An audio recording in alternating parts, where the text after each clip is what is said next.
Question on the amendment or question on the substantive? Question for the staff? Yeah.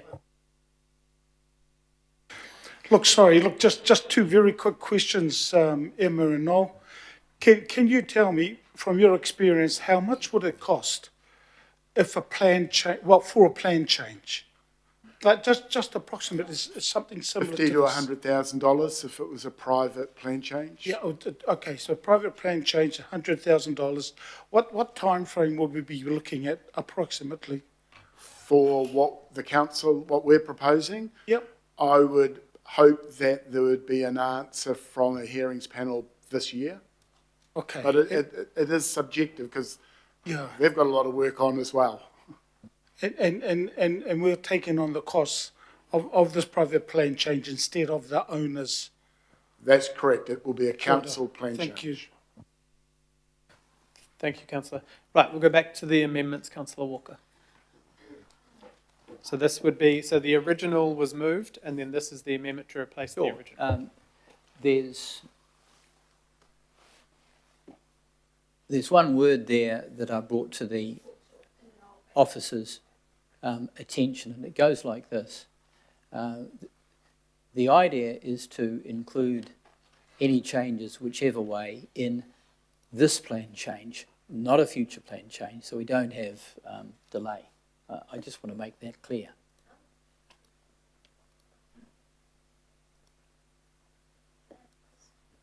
Sorry, that doesn't, I don't understand how that makes sense, Councillor Walker. What's that? I'm not sure how that, you're going to remove. So if I just speak to it, first of all, I'd just like to draw your attention to the email from Mr. Randall, Terry Randall,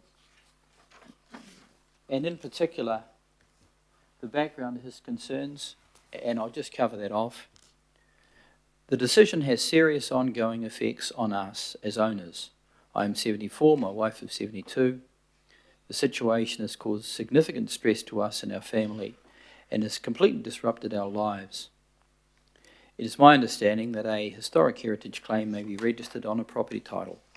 That being the case, it will have a severely detrimental effect on the value of the property and people's interest in purchasing the property. Such claims are well known to considerably devalue property. It is unreasonable to impose this on someone where an alternative solution can be met. So, Mr. Randall describes that alternative solution in his email, and that solution is to adjust the site so that instead of compromising his property, it's in the council reserve. And often this is the case when we deal with matters like this, because we know there isn't an issue if it's in the council reserve. Now, I've visited the site, so has Councillor Watson. The property owner has invited other people to visit the property. You can go there as well. And what you'll see is there's a flat site. Yes, there's a trig station, but the level there runs all the way across the cliff top. And if you were locating a lookout, that lookout could have been anywhere along the cliff top. So you can still have an area that's not dissimilar to what is proposed, that in many instances is more comprehensive. But it doesn't impact on Mr. Randall and his family. So that's entirely pragmatic. It's sensible. So what the amendment is doing is it's just seeking that this particular part is deferred so that there can be some consultation between the heritage unit, the landowners, which is Mr. Randall and his family, and other relevant subject matters for consideration. And the hope would be that there's something pragmatic that might be resolved. I can't second guess that, but at least there is that opportunity, because thus far that opportunity has not been made available. It has not been made available. So this is really important. If it was any of you, and this was impacting on your property, and we're talking about a distance from his house to the chair, that's how far away this is in front of the view, you'd expect that. That would be entirely reasonable. So this is an incredibly reasonable amendment. It's not going to generate any significant delay, and as Mr. Reardon indicated, there is no rush here. It's something we want to get on with. But if this situation were possible, it would be the most cost-effective solution for the council. And I know that the Deputy Mayor has that interest, so I'm pointing out that there may be an incredibly cost-effective solution here that puts everyone to a lot less trouble. And mana whenua would still be involved, and no one's, not saying that, they don't have an issue. Councillors also need to appreciate that there are wider issues here. I mean, I live on a cliff top, for example. If there were a power site some distance from me and somebody said, oh, there could have been a lookout there, I could be affected. So could many thousands of people around Auckland. So, we need to be really careful around things, and it's important, as much and all as we recognise that there may have been a lookout here, that equally people that live in places and have to enjoy them should be afforded some consideration. So I would suggest this pretty sensible amendment does that. It's not going to hold things up. This could be done relatively quickly. So I urge you to go with this. What could be wrong with this? Thank you. Thank you, Councillor. Councillor Ferry. Thank you. I don't think I can support this, because actually this is going to delay things. There's no other way to read this. Today we're being asked to put through to notification to go through the process in order to reduce or potentially remove the heritage protection on this property, and this amendment slows that down. That is delaying things.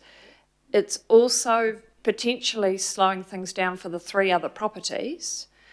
And it sounded to me very much from the conversation with staff and the extensive questioning of staff that actually the conversation between Council's Historic Heritage Unit, landowner, relevant subject matter experts has actually probably gone as far as it can go prior to the testing of it that will happen through a plan change process.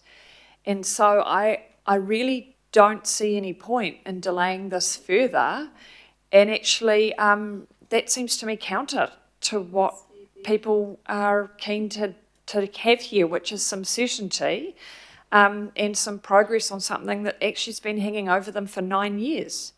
So why we would, this just seems very counterproductive to what people are claiming they want to achieve here. So I won't be supporting this. Thank you, Councillor. Councillor Baker.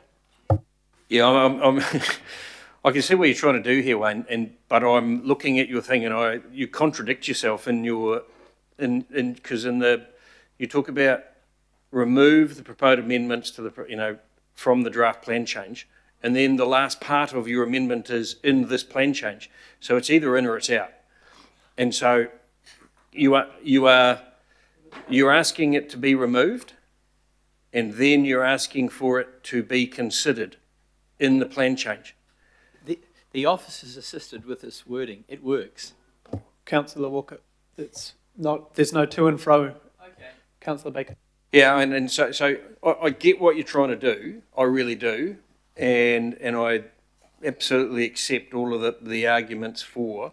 This just confuses me because, and I don't, generally don't take too much confusing, but this confuses me because as I said, you are asking for it to be removed from the plan change, and then you are asking for it, saying that the work needs to be done for consultation and then for consideration in this plan change.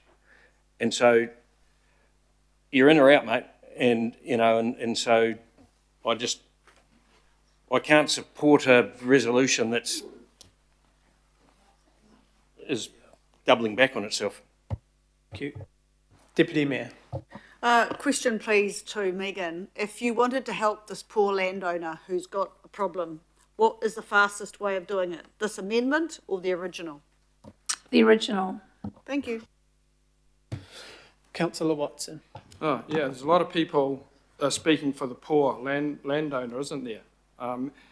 It's quite a remarkable situation here, really, because the landowner, the local board, who spent the better part of a day discussing this matter and listening to the landowner, came up with recommendations, if you've looked at in your agenda, that is virtually the same as that amendment. Because what the local board, after listening to it for about 4 hours, came up with in terms of their recommendation was to acknowledge that over time there has been errors in the historic heritage. Well, that's obvious, that's a given, they admitted that. Noting there is no record to indicate why there was a change in location, and more importantly, as far as this recommendation goes, apply the historic heritage overlay extent of place onto the Taihinui Historical Reserve, not on the private owner's property at 11 or 9 Te Kawau Place. Their recommendation, after listening to everything and having our council officers there to question, is the same as that amendment that's been put up there. Yeah. So you have the landowner, you have the local board, and you have the 2 ward councillors all saying the same thing. Now, if it had been up to me, I thought this should have been deleted because there is no archaeological evidence. The mana whenua values is, I couldn't get what they were, and what I find quite disturbing about that is there are a number of heritage sites there that are recorded and proven and backed up. This devalues the whole basis of this process when you can come along and do this. So the amendment is not going out, you're out or you're in. It's what you're going out with is actually a pragmatic compromise. I think it should just be deleted, but other people with more compromising view than mine is saying, well, here's a compromise, mana whenua get to identify their value at the lookout, and it's just a small change of area, it's 80 square metre, that can be accommodated. There's no way in the world they're walking up and saying this lookout was exactly on this little spot here. That's not the reality on the ground. So this is a compromise that and this is what Councillor Walker is asking, is whether there can be a pragmatic solution that respects everyone's interest here, not least of which is the mana whenua, but also the private property owner, and the local board, and the councillors, and the other landowners, because it's not just the one landowner, there are other landowners here. Now, why wouldn't you go out with that in the plan change, as opposed to going, and everyone sitting around here knows the difficult position you're in when they go out with something that's contrary to your view. You're in trouble. So all the kind of platitudes and sort of topping of the hat to the landowner, they're going to be up against it in this process. Yes. They have spent the best part of a decade pointing out the contradictions, the research that's shown how in archaeological terms there's just no evidence here. They have engaged with North Shore City, they've engaged with Auckland Council, they've done their bit. It's taken a terrible toll on them. And I find it a little objectionable for people to be supposedly speaking on their behalf, knowing full well if that was your property, you'd have a very different view. Yeah. So, Mr. Chair, I just finished by saying this is a compromise that enables, I think, everyone to at least explore the possibility of of a proposal that can be agreed to by everyone, and with a bit of reason that can apply. That's what we're saying, that's what the local board said, that's what the councillors are saying, and that, most important, is what the affected landowners are saying as well.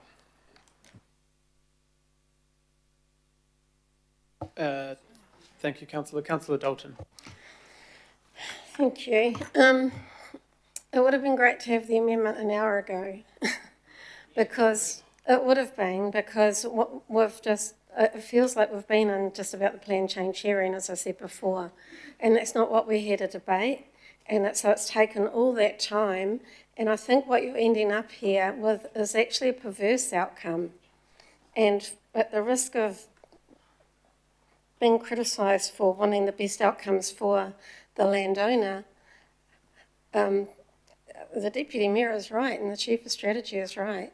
The fastest way is to proceed with it. I think it's true that we've gone as far as we can. It's not archaeological. It's mana whenua, and it's based on what the court has decided. We've got no influence over that. It has to go to a hearing. It has to receive the evidence, and you could achieve the absolutely desired outcome that you want. But that won't happen before a plan change hearing. It just won't. It has to have a plan change hearing. So to defer it is not doing anybody any favours. So I really struggle. I really do think it's going to create a perverse outcome after all of the hard work and debate and visiting and meetings that have been happening. And if we had had the amendment earlier, then perhaps we could have got to this point a bit sooner. We were just about debating the plan change, and it was pointless. Thank you. Thank you, Councillor. Councillor Henderson. Yeah, thanks, Chair. I'm surprised we're still talking about this, frankly, after so long. There's been some contention that the information is inaccurate or incomplete. Firstly, I'd just say, look, oral history is history, and we need to be listening to mana whenua's voice, right? Number one. Number two is this table talks for years and years about special character protections, 20,000 properties in Auckland, and those homeowners can't do what they like with their property based on evidence that doesn't even meet heritage standards. So I find it a little bit ironic that all of a sudden this is the big issue here. It's something that maybe we should reflect on. I'll leave that there. But I'm not going to support this, and the reason for that is simple, and it's in the report. And perhaps it should have been reminded of, we wouldn't have had an hour of discussion. Read it out, paragraph 49, here we go. The only way to correct inaccurate and incomplete information in the AUP Historic Heritage Schedule is to notify a plan change. The only way. No amendments can be made to each property without a plan change. The notification of a plan change is also the process for submitters, including landowners, to have their say and to be involved in council decisions on the matter. I will just remind members to read their reports before they come to the meeting. Thank you, Councillor Henderson. Deputy Mayor. You took the words right out of my mouth. Councillor Watson, I actually would love to agree with you. I really would, because I think the local board did try very hard to help this. But actually, that was the purpose of my question an hour and a half ago. And that is, they made all these amendments, but then in point 33 of the report, it says, taking the Upper Harbour Local Board views into account, there are two options, right? One wasn't supported by Council's historic heritage expert, which is basically what you're trying to do, and the other one was. And so I suppose, notwithstanding what Councillor Henderson has said, my question was, if you wanted to do the quickest assistance to the landowner to get the outcome I think everybody in the room wants, that you don't agree with this amendment, that you stick with the original, and we already know that council staff are going to do everything they can. So I'm sorry, I'm not supporting you, not because I don't want to support you, I really do. But the facts are, in plan change, you just politically cannot take it out. Point 49 deals with that point, and... Can we please stop having, the Deputy Mayor is speaking, can we just stop having... Okay, I'm Thank just not going to vote for it, don't worry. All those in favour of the amendment? Yeah, all those in favour of the... Oh, sorry, Councillor Turner, apologies. Councillor Turner. We all talk here about what the owner wants, but the owner has told us what they want, so I understand. The local board has told us that they're in, that they're on the same page as the owners, and so are the two councillors. All I can think of is the number of people that I'm representing in the West that are in the middle of process, which they're told it's simple, it's straightforward, might come at some cost, but you know, this is what you do, and they're months and years down the track. I can think of one person who was told, go to public notification, give us a $20,000 deposit. They did get a ruling saying yes for common sense, and then they've just received a letter from council for $55,000 with internal charges.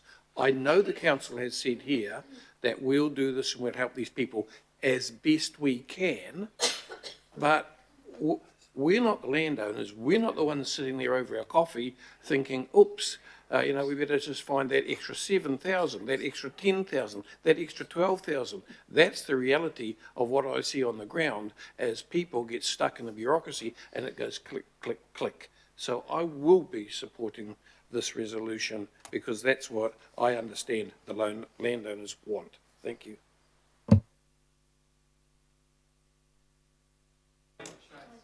Councillor Lee. Okay, can we stop the debate across the table? Councillor Lee. I'll be very brief. I think in the question and answer session, I raised the concerns that members should take very seriously indeed in this matter. If they don't, it will lead the landowner to unwarranted expense and probably bad publicity at a time when this sort of divisive publicity would not be helpful for anyone. But so I won't say anything more about it except to foreshadow that just before the election, Councillor Walker and I will be proposing a motion that this council supports Christmas Day being a public holiday and see how people vote on that one. And Boxing Day.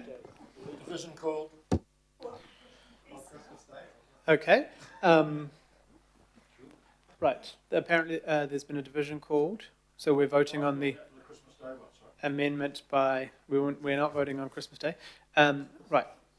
Voting on the amendment. Thank you, members. You're voting on the amendment. Chair Hills. No. Councillor Baker. No. Deputy Chair Dalton. Against. Councillor Darby. No. Councillor Ferry. No. Councillor Filipona. Against. Councillor Fletcher. For. Hakura member Hanara's not here. Councillor Henderson. No. Councillor Lee. For. Councillor Leone. Against. Councillor Newman. For. Councillor Sayers. For. Deputy Mayor Simpson. Councillor Stewart. For. Councillor Turner. For. Councillor Walker. Didn't hear the deputies vote. For. Councillor Watson. For. Councillor Williamson. For. Councillor Sayers asked for what the deputies vote was. Yes, and Councillor Walker responded. So, Chair, that is a equal vote. We need your casting vote, please. Yeah, so it's not the greatest way, but voting no to continue with the plan change. Shane? Again, could I ask for councillors to put their microphones on when they're voting? Chair, through you, Richard, thanks. Yes, thank you. There was just a couple missed it again. Okay, Thanks. thank you. Yeah. Okay, so we're back to the. So back to the substantive. Are there anyone speaking to the substantive? All those in favour? Any opposed? No. Councillor Watson would like his name opposed. Thank you. Right, we'll move to item 11.